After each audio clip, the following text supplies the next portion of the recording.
Di sebuah desa terpencil di pinggiran hutan Kalimantan, hiduplah seorang petani sederhana bernama Pak Ahmad.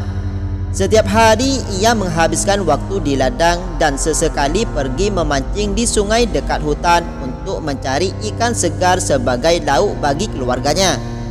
Sungai itu memang dikenal memiliki arus yang tenang, namun juga menjadi habitat buaya yang sering mengintai mangsa. Suatu pagi yang cerah, Pak Ahmad berangkat memancing dengan membawa pancing bambu kesayangannya. Ia memilih tempat yang teduh di tepi sungai, tepat di mana ikan-ikan sering berkumpul.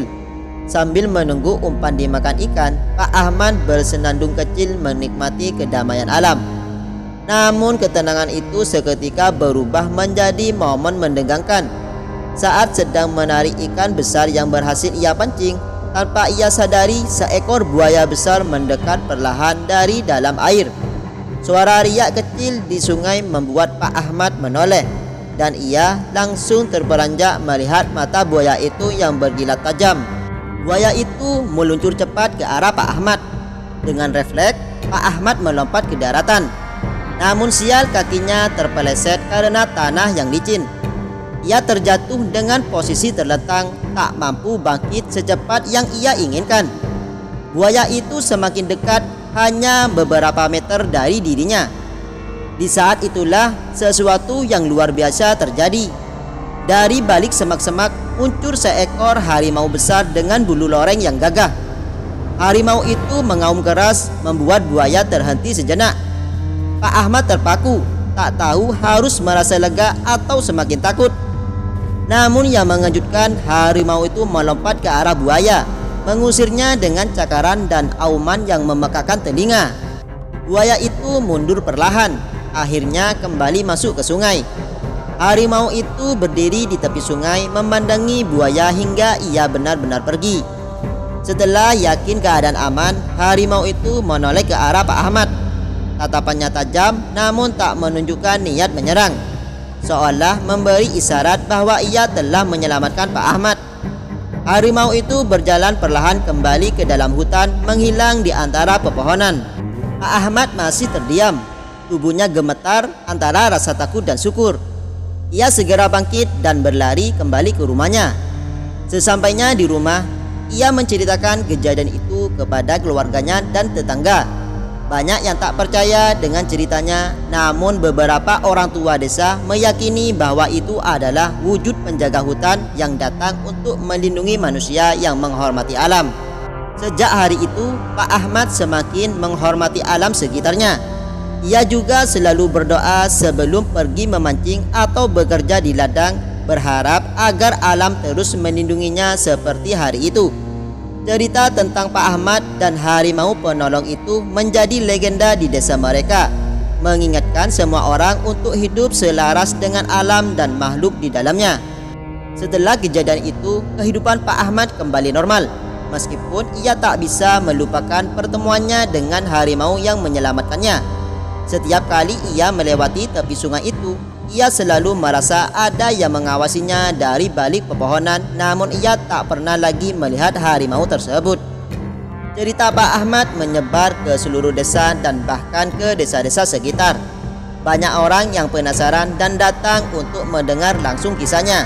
Beberapa menganggapnya sebagai keberuntungan, sementara yang lain percaya bahwa harimau itu adalah makhluk gaib yang melindungi hutan dari ancaman manusia.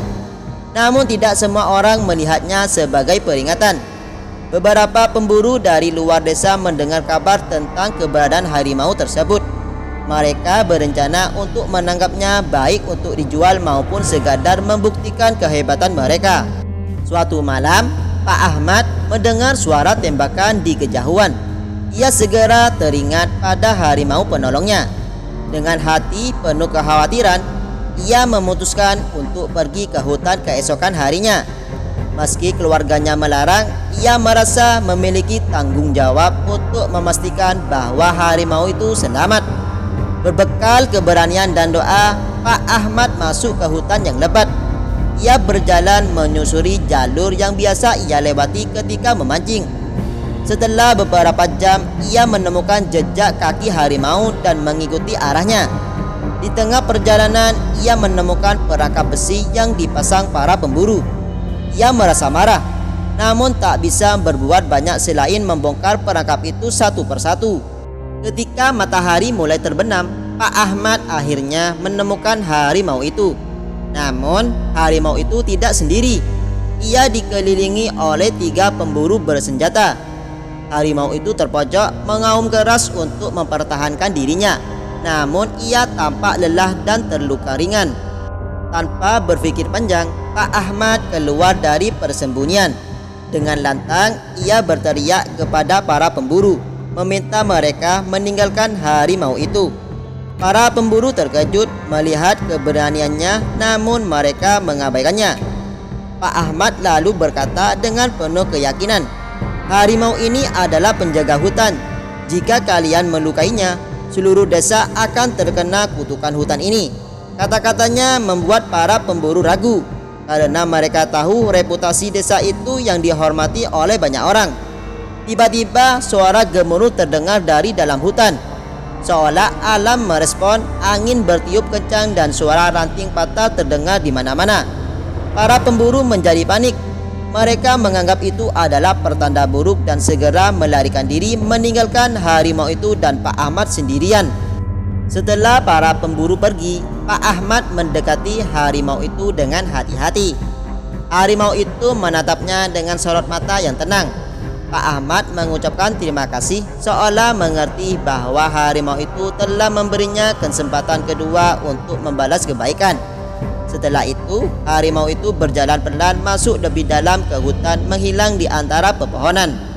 Pak Ahmad pulang ke desa dengan hati yang lega. Ia menceritakan kejadian itu kepada para tetua desa. Sejak saat itu, masyarakat desa bersepakat untuk menjaga hutan dan melarang pemburu liar di sekitar wilayah mereka. Mereka percaya bahwa hutan dan penghuninya adalah bagian penting dari kehidupan mereka yang harus dihormati. Pak Ahmad terus hidup damai bersama keluarganya, menjadi simbol keberanian dan rasa hormat terhadap alam. Kisahnya mengajarkan bahwa manusia dan alam dapat hidup berdampingan jika saling menjaga dan menghormati. Harimau itu tidak pernah terlihat lagi, tetapi bagi Pak Ahmad dan seluruh desa, ia akan selalu menjadi penjaga hutan yang abadi.